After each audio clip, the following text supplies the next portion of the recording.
Alright, let's take a look at what we should put in page 6 of our flip book, subtracting rationals. So let's start with an old school problem, 1/2 minus 2/3. In this case the LCD is going to be 6, so we need to find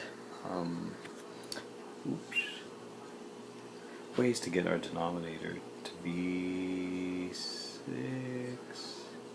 Okay, so we multiply 3 over 3 to 1/2, and then to the 2/3 we multiply 2 over 2, which will get our denominators to be 6.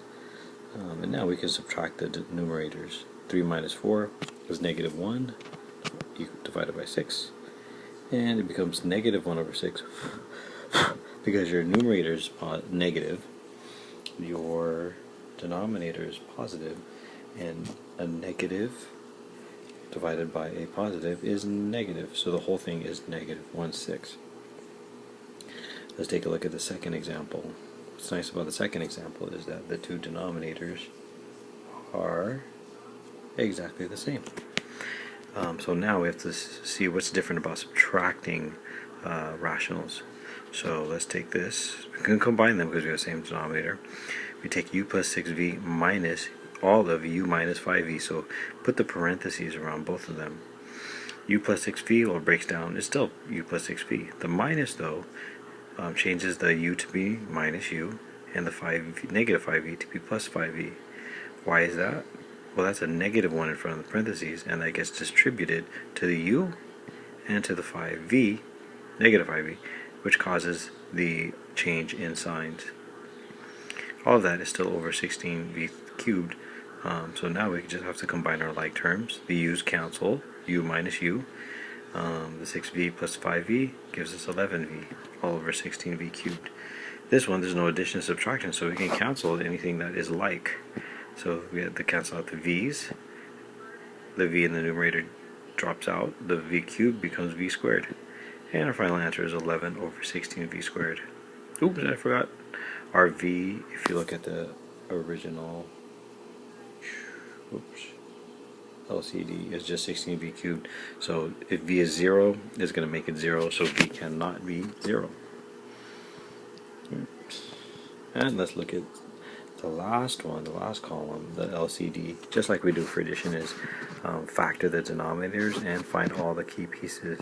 So a 3, a k, a 2, and a k minus 3 will be the lowest common denominator here.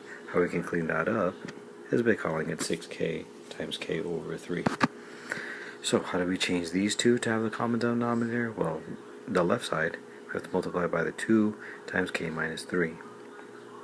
The right side, multiply by 3k in order to give us both the same lowest common denominator.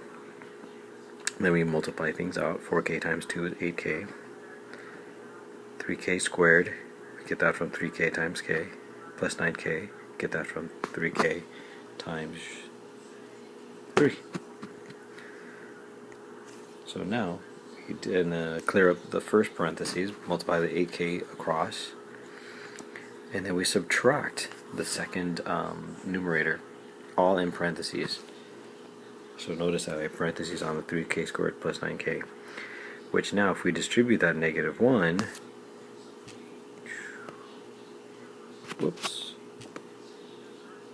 distribute the -1 twice, it changes your signs, bam and bam. Alright, now we can combine.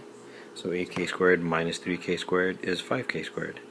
To -24k minus 9k is minus 33k. All of that over the lowest common denominator. Let us factor out a k in the numerator because we can, and see if that cancels with anything in the denominator, which it does. So that leaves us with 5k minus 33 all over 6 times k minus 3. Our expected value, or excluded values, are k cannot be 0 or 3. Bam, and that's our final answer. Okay, I hope this helps with homework number 6.